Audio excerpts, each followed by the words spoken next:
안녕하십니까? 러빙타임 새벽을 여는 예수 묵상 시간입니다. 오늘의 예수 묵상 범위는 사도행전 15장 1절로 11절 말씀입니다. 오늘도 이 말씀 속에서 하루를 살아가는데 필요한 영적인 힘을 얻게 되기를 간절히 소원합니다. 먼저 본문 말씀을 읽도록 하겠습니다. 어떤 사람들이 유대로부터 내려와서 형제들을 가르치되 너희가 모세의 법대로 할례를 받지 아니하면 능히 구원을 받지 못하리라 하니 바울 및 바나바와 그들 사이에 적지 아니한 다툼과 변론이 일어난지라. 형제들이 이 문제에 대하여 바울과 바나바와 및 그 중에 몇 사람을 예루살렘에 있는 사도와 장로들에게 보내기로 작정하니라. 그들이 교회의 전송을 받고 베니게와 사마리아로 다니며 이방인들이 주께 돌아온 일을 말하여 형제들을 다 크게 기쁘게 하더라.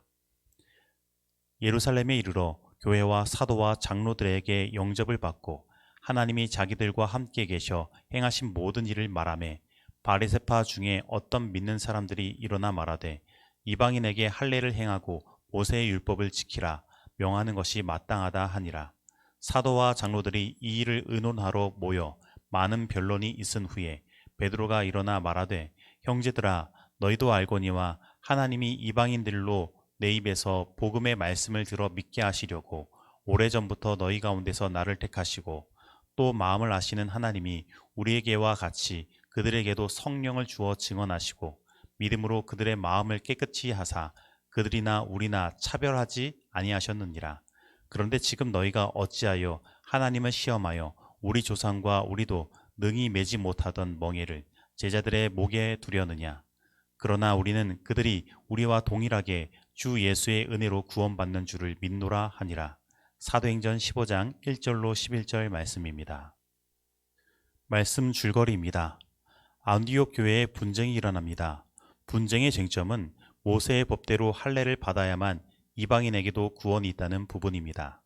이후 이 문제는 예루살렘 공회의 논의를 거치게 되고 마침내 베드로가 하나님은 유대인과 이방인을 차별 없이 구원하시며 할례와 상관없이 예수 그리스도의 은혜로 구원하신다고 선포합니다.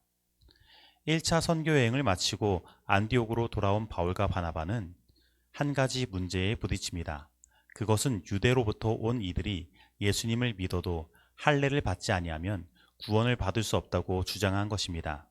이로 인하여 적지 않은 다툼과 변론이 일어났으며 이방인 선교의 중심지였던 안디옥 교회는 심각한 위기를 경험합니다. 그래서 안디옥 교회는 바울과 바나바를 예루살렘으로 보내게 되고 AD 49년에 예루살렘 총회가 열리게 됩니다. 그리고 사도행전 15장 7절에서 말하는 것처럼 많은 변론이 오고 갔습니다. 유대인들의 주장에 대하여 사도행전 192페이지는 다음과 같이 말합니다. 이방인들, 특별히 헬라인들은 몹시 방탕하였으므로 마음에 개심하지 않은 어떤 이들이 그들의 악한 행습을 버리지 아니하고 신앙을 고백할 위험이 있었다. 유대 그리스도인들은 이교도들이 범죄라고조차 여기지 않은 부도덕을 참을 수가 없었다.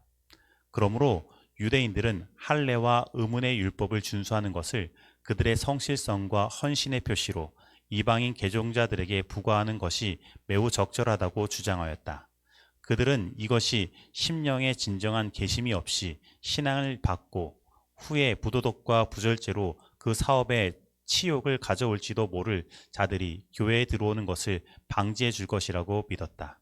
사도행전 192페이지의 말씀입니다. 어떻게 보면 유대인들의 주장은 굉장히 일리가 있는 주장같이 보입니다. 왜냐하면 정말로 심령에 진정한 개심이 없이 신앙을 받아들이고 그 후에 부도덕과 부절제의 삶을 사는 문제는 언제든지 존재하기 때문입니다. 그러나 이 문제를 잘못 풀면 그리스도 교회의 번영에 많은 문제를 경험하게 될 것이었습니다. 우리도 교회 생활 중에 이러한 논리적 대립을 경험할 수 있습니다.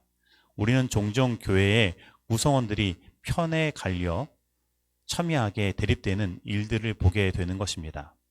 그러면 우리는 이 일을 어떻게 풀어야 할까요? 예루살렘 총회는 이 문제를 인간적인 논리로 풀지 않았습니다. 그들은 그들에게 임한 하나님의 뜻과 성령의 역사가 어떻게 임하였는지로 풀었습니다. 다시 말하면 이 문제를 인간의 논리와 지혜로 풀어나간 것이 아니라 그들은 하나님께서 그들에게 어떻게 역사하셨는지를 바라본 것입니다. 베드로는 먼저 자신이 본 환상, 곧 각종 네 발 가진 짐승이 가득한 보자기를 하나님께서 그의 앞에 제시하시고 그것을 잡아 먹으라고 하신 일을 설명하면서 하나님의 뜻을 제시합니다. 하나님께서 깨끗게 하신 것을 내가 속되다 하지 말라. 그리고 베드로는 고넬료와 그의 친구들에게 유대인에게 임했던 동일한 성령의 역사가 임했음을 말하고 다음같이 말합니다. 또 마음을 아시는 하나님이 우리에게와 같이 그들에게도 성령을 주어 증언하시고 믿음으로 그들의 마음을 깨끗이 하사 그들이나 우리나 차별하지 아니하셨느니라. 그런데 지금 너희가 어찌하여 하나님을 시험하여 우리 조상과 우리도 능히 매지 못하던 멍에를 제자들의 목에 두려느냐. 그러나 우리는 그들이 우리와 동일하게 주 예수의 은혜로 구원받는 줄을 믿노라 하니라. 사도행전 15장 8절로 11절 말씀입니다. 그리고 이러한 베드로의 말에 야고보가 힘을 실어주며 다음과 같이 결론을 내립니다. 유대인에게 허락되었던 동일한 특권과 축복을 이방인에게도 내려주심이 하나님의 목적이었다. 그러므로 내 의견에는 이방인 중에서 하나님께로 돌아오는 자들을 괴롭게 하지 말자. 이처럼 예루살렘 총회는 사람의 논리와 감정을 중심으로 이루어지지 않았습니다. 그들은 철저히 하나님의 뜻과 하나님의 목적 그리고 성령의 역사심에 초점을 둔 것입니다. 그리고 그들의 결론은 그 하나님의 뜻과 목적에 맞게 순종하자는 것이었습니다. 오늘을 살아가는 우리에게도 이와 같은 분쟁의 요소들이 존재합니다. 그러나 언제나 결론은 누구의 논리가 맞다가 아니라 하나님의 뜻과 목적이 무엇이며 그것에 순종하자는 것이어야 합니다. 그렇다면 오늘 우리를 향한 하나님의 뜻은 무엇입니까? 그것은 서로 사랑으로 하나가 되라는 것입니다. 서로 용서하고 용납하라는 것입니다. 누구든지 차별하지 않고 동등하게 바라보라는 것입니다. 힘든 멍에를 억지로 씌워 정죄하지 말라는 것입니다. 왜냐하면 누구든지 다 예수 그리스도의 은혜로 구원받은 존재이기 때문입니다.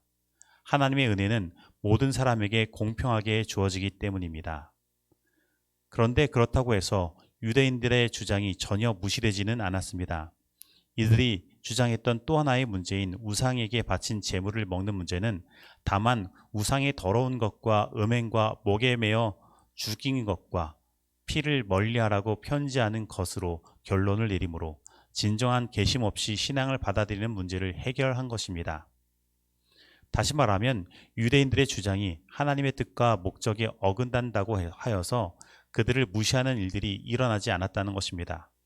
그들의 주장도 존중되어 그들이 제시한 문제를 해결할 수 있도록 해준 것입니다.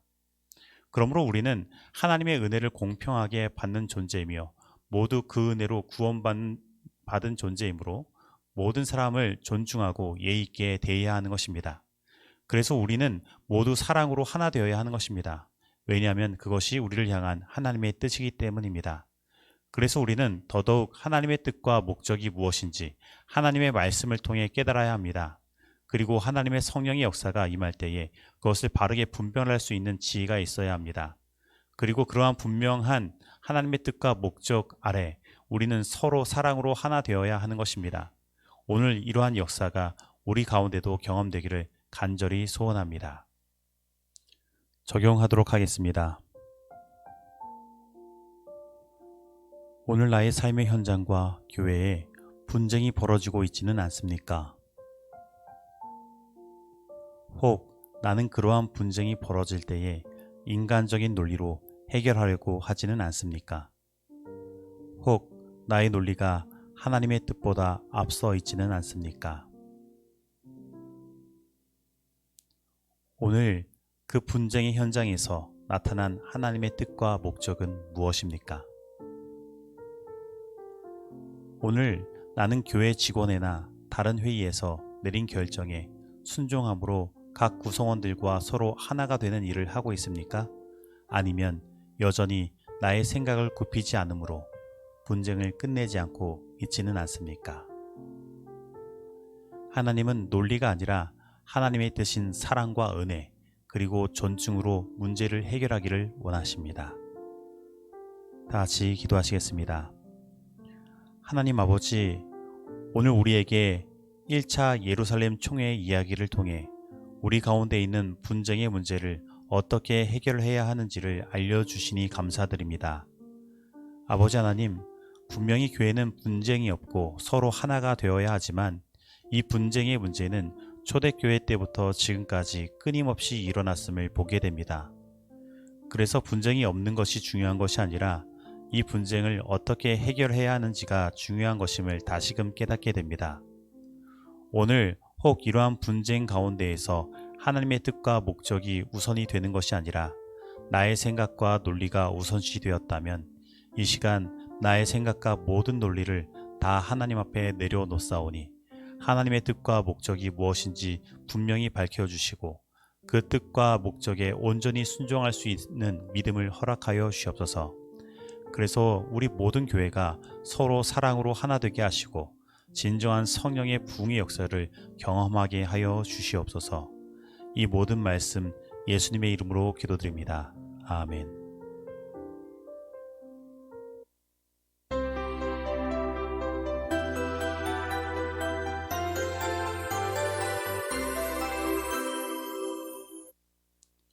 중보 기도 시간입니다.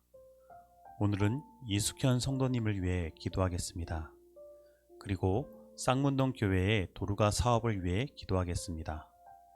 그리고 교단의 36 초중고등학교에 다니는 학생들과 선생님들을 위해 기도하겠습니다. 다 같이 기도하시겠습니다. 하나님 아버지, 오늘도 우리를 사랑하셔서 새로운 날을 허락하시고 하나님의 말씀으로 하루를 열게 하시니 감사드립니다. 오늘은 이숙현 성도님을 위해 기도드립니다. 주님께서 이숙현 성도님을 36병원 간호사의 직무를 맡기시고 근무하게 하셨습니다. 코로나로 인해 많은 업무적 부담이 있는 줄 아오니 근무하는데 지치지 않도록 하시고 언제나 건강 허락하여 주시옵소서. 그리고 코로나가 좀 잠잠해지는 4월부터는 교회 현장 예배에도 참석하기를 원하오니 함께하여 주셔서 그 소원 들어주시고 모든 성도님들과 함께 하나된 마음으로 하나님을 예배하게 하여 주시옵소서. 그리고 같이 근무하는 팀원들이 정말로 하나님을 온전히 바라보기를 원하오니 언제나 성령 하나님 함께하여 주셔서 모든 팀원들이 근무하는 모든 일들 속에서 하나님의 함께하심을 경험할 수 있도록 하시고 하늘의 기쁨과 평안을 누릴 수 있도록 축복하여 주시옵소서. 그리고 저희 쌍문동 교회의 도루가 사업을 위해 기도드립니다. 하나님께서 이 교회를 세우신 목적은 세상의 빛과 소금이 되는 것이며 또 주변의 어려운 이웃들을 돌아보는 것임을 아오니 저희 교회의 도루가 사업이 온전히 이루어지도록 함께하여 주시고 저희 교회가 어려운 이웃을 온전히 돌아볼 수 있는 마음과 여력이 허락되도록 주님께서 함께하여 주시옵소서. 교회가 비록 작고 연약하지만 하나님의 사랑의 뜻을 온전히 전달할 통로가 되게 하여 주시옵소서. 그리고 저희 교단에 전국에 36학교가 있습니다. 거기에 다니는 모든 학생들 주님께서 축복하여 주셔서 언제나 모든 학생들 건강하게 하시고 코로나로부터 지켜주셔서 정말로 안전하게 그리고 모든 학생들 열정적으로 공부할 수 있도록 함께하여 주시옵소서. 모든 통학하고 오고 가는 일들 속에 안전할 수 있도록 또한 함께하여 주시옵소서. 그리고 학업을 할 때에 지혜를 허락하여 주시고 삼육학교에서 세상적인 지식만 배우는 것이 아니라 가장 먼저 신앙을 배우며 모든 학생들 마음 가운데 굳건한 믿음이 싹틀 수 있도록 함께하여 주시옵소서. 그래서 이 교단의 미래가 밝게 하시고 주님을 위한 많은 일꾼들이 양성될 수 있도록 함께하여 주시옵소서.